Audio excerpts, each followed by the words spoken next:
The program you are about to hear is largely fiction, science fiction. We make no guarantees, however, how long it will remain fiction. Exploring Tomorrow.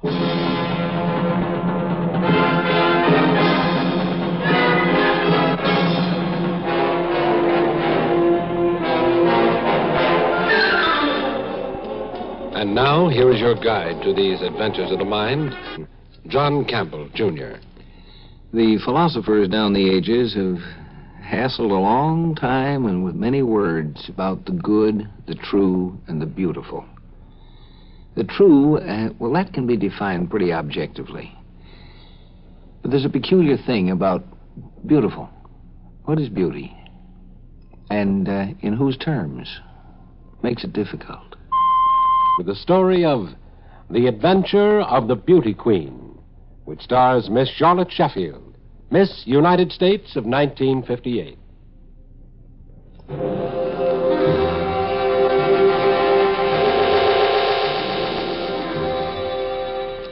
Beauty is a much more complicated problem than the question of truth, actually.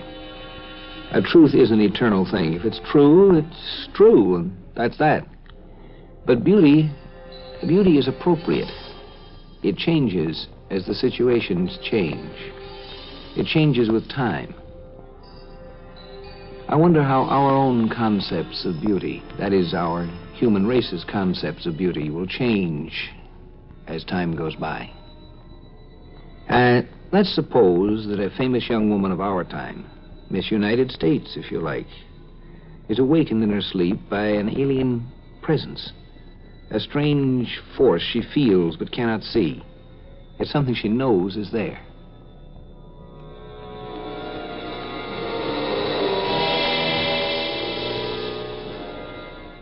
Who are you? You know I am here. Yes. Can you see me? No. Nor can I see you. I am conscious I am with you. Dreaming this, of course. No.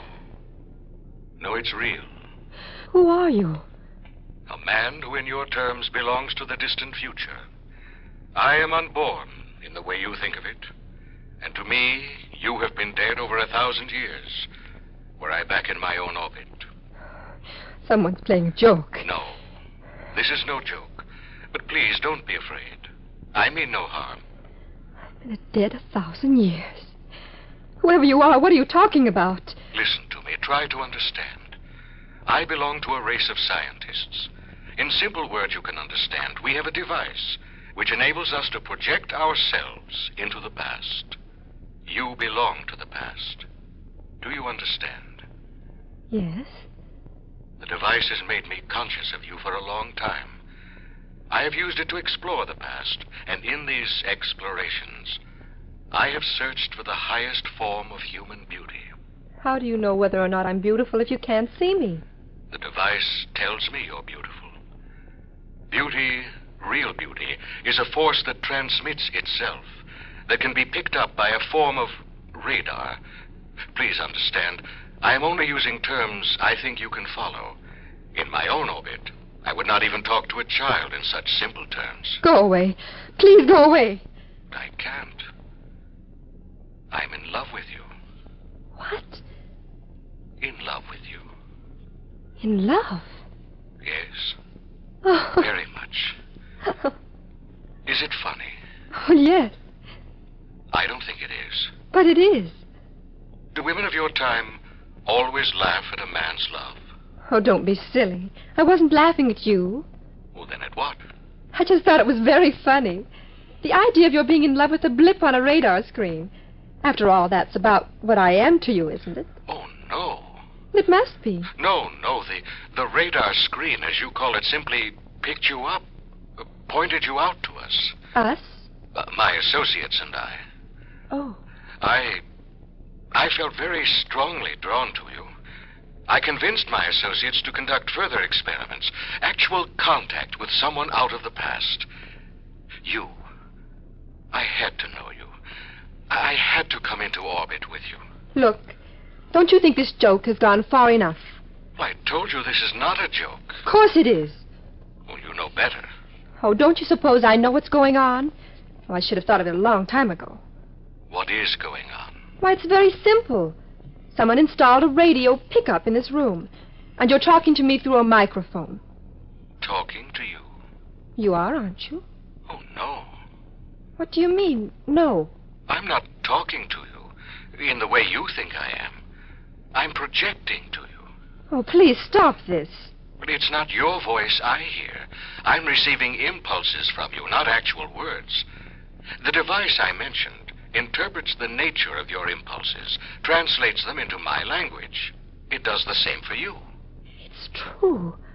I don't hear your voice. Not as a sound, I mean. You begin to realize. Oh, please stop. No, don't be afraid. Don't be afraid. You must be insane to say that. I'm scared out of my life. I want to scream, but I'm afraid to. I'm not even sure I'm awake. I'm not even sure I'm alive. You're alive. In your century. Now, understand what I'm telling you. In a moment, you'll be drawn out of your orbit, projected into the future, into my orbit. I want to see you. I want to see if you're as beautiful as your impulses say you are. If you are, I'm afraid I'll keep you where I am in the future. No, I don't believe any of it. You're mad. Whoever you are, you're quite insane.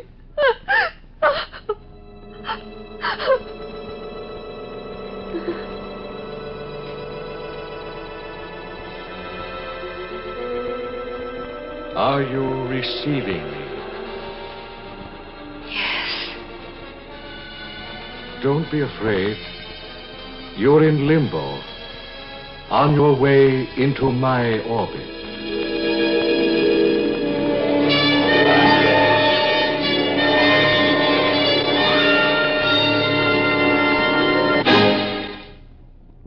Exploring Tomorrow continues in just a moment.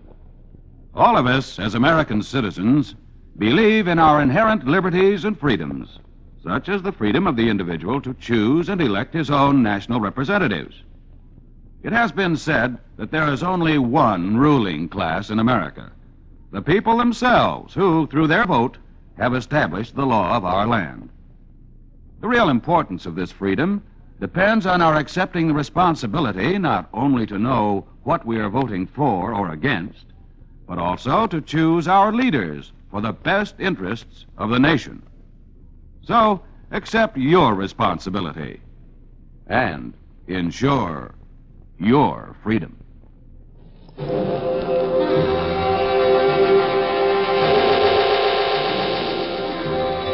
Of all things men have discussed and considered today, time is the one of which we know least. We know how to travel in space, and recent physical work has indicated that actually things can travel backwards as well as forwards in time, but we know nothing about it. And one of the things that would be strange on this, how long does it take to travel through time? When you are traveling through time itself, how long does it take to go from now to then? How long was Miss United States in that limbo before she was there?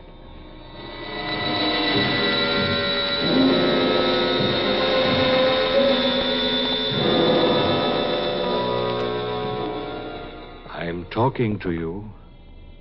I'm projecting to you. Are you receiving me? Yes, Are you afraid? a little. Not as much as you thought you'd be. No, Have you any idea of where you are?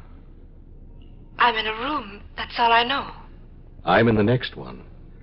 We're on the 500th floor of the Institute of Technical Research in the city of Columbia. In your century, I believe you called it Washington. Washington? You understand, this is America. I'm glad to hear that, at least. Yes, I can see it relieves you. You can see me? Very clearly. And am I, Are you what? well, what you expected me to be? To some extent. Do you find me unattractive? Alien. Alien? Different. Yes, I know the meaning of the word. At first, I was conscious of a sense of shock when I first saw you. At least you're frank. Well, I'm a scientist. Do you find me ugly? I said alien. Of course, I knew you would be. I didn't expect you to measure up physically to our standards. The human form has improved a great deal since your century. But why? Was there a reason? Man-made reasons. Can you tell me? Well, it began with interplanetary wars conducted by the nations of the world. A struggle to build empires in outer space on other planets. When was this? Oh, not in your century. You saw only the first feeble attempts to explore space. Yes, I suppose our attempts are feeble. Well, the interplanetary wars did a great deal of destruction, particularly on this planet. Precious documents, books, records were lost. But there was another result. The atmosphere of the Earth became charged with radioactive matter. For a while, it looked as though the human race would become extinct, but it didn't. The human body acclimated itself to new atmospheric conditions and flourished again. But by that time, our physical form had changed. Changed for the better. And today... Go on. Well, today, the human form is the most beautiful creation has ever seen. And by your standards, I am something of a shock to you. Your physical form was, at first, yes. Am I very different from the women here? Very different. To you, they're beautiful. They are beautiful. Would I find them attractive? I don't think so. I might. Oh, no. Why not? If they're so beautiful, I mean. Well, your conception of beauty is not ours. I understand that, but... But what?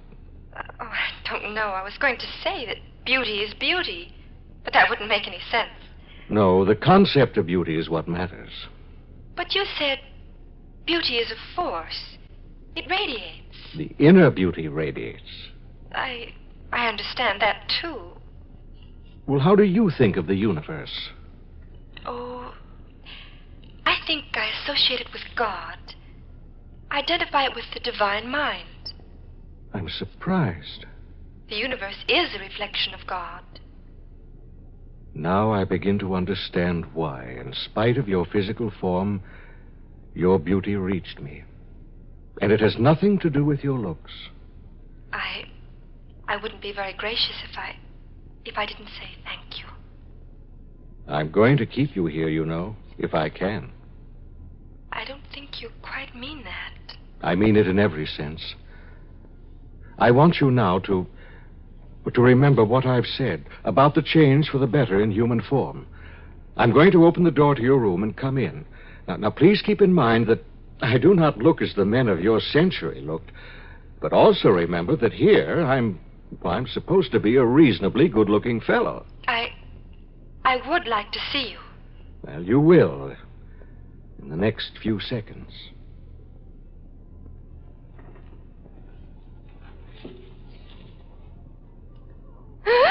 Oh!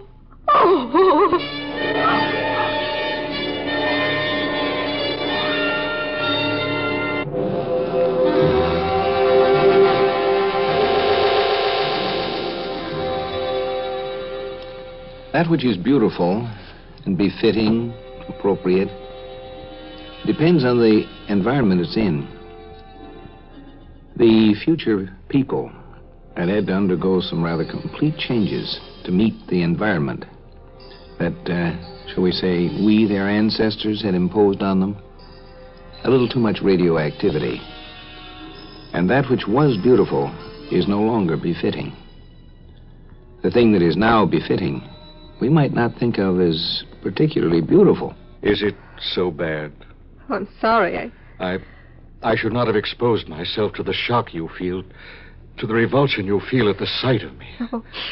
Oh, I'm sorry. I should have known. Forgive me. I just can't look at you for a moment. I have to adjust. There's a window behind you. You can look out. Oh, thank you. Please, don't resent me. No, I was just wondering if you have any idea how incredible to me your revulsion is. Yes, I think I have an idea. You must overlook what sounds like vanity, but I have to repeat what I told you before. I'm supposed to be more than passably good-looking. Yes, I understand. But you can't stand the sight of me. Give me a moment. Are you looking at me? Yes. Does it still hurt you? No. No, I'm too conscious of your inner beauty. I'm very grateful. I'm curious about something. Yes? Are you conscious of any of my impulses? I think so. Do you find them hostile? No. Alien? No. Do they cause you any fear? I don't think so. Well, forgetting how I appear to your eyes, do you like me? Yes. Yes, I think you must be a very nice person. The curious thing is... Yes? I was going to say, the curious thing is I'm still in love with you. You mustn't be. Perhaps love is a dimension. I don't know. I'm too confused to think about it. Or perhaps it's an orbit we enter or leave. I don't know either. It was just a thought. You can't examine love through a microscope, can you? Well, it's been exposed to every kind of study for centuries. Even the people of your time knew its reactions to be purely chemical. Of course, your poets didn't agree, but then neither do ours. Do you have poets? Oh, yes, we have them. They resist us. They call themselves the last human barrier against science. They refuse to understand what basic science is. What is it? Well, isn't it man's eternal craving to find out more about the universe, or the divine mind? Let me go back. Go back? Please. How can you even want to go back? Look, what do you see through that window? Nothing but beauty. Miles of emerald green fields with cities that sparkle like diamonds rising out of them. Nothing but prosperity. Prosperity and peace. And you want to go back to your miserable century? To my people. To my own people. I belong with them. I don't belong here. I'll tell you something. We're being observed, listened to by my associates. Observed? Well, the final decision must come from them. I'm as much a part of this experiment as you are, even though it was my idea. Now that we've succeeded in drawing you out of your orbit into ours, I don't think our science will release you. We can learn a great deal from you about the things of your century. Besides, I love you. I want to keep you here. Please! Please don't touch me! Please don't touch me!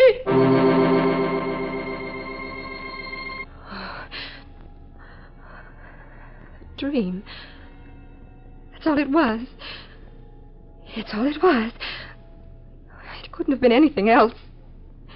It couldn't have been.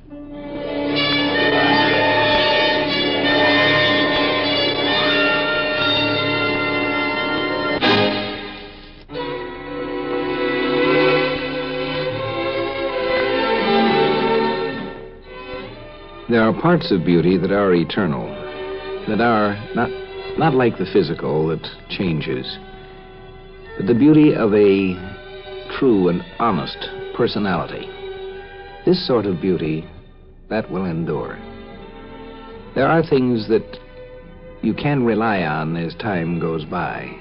Woman needs man, man must have his mate. On this you can rely. The only thing is, the definition of man and woman will tend to change with the passing of ages.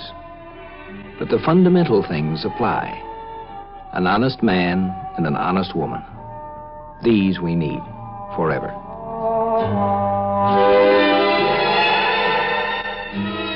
Join us for a fascinating adventure in Exploring Tomorrow. Heard in our cast tonight were Brett Morrison and the real Miss United States of 1958, Charlotte Sheffield. Script was by John Fleming. Produced and directed by Sanford Marshall here in New York. Guy Wallace speaking.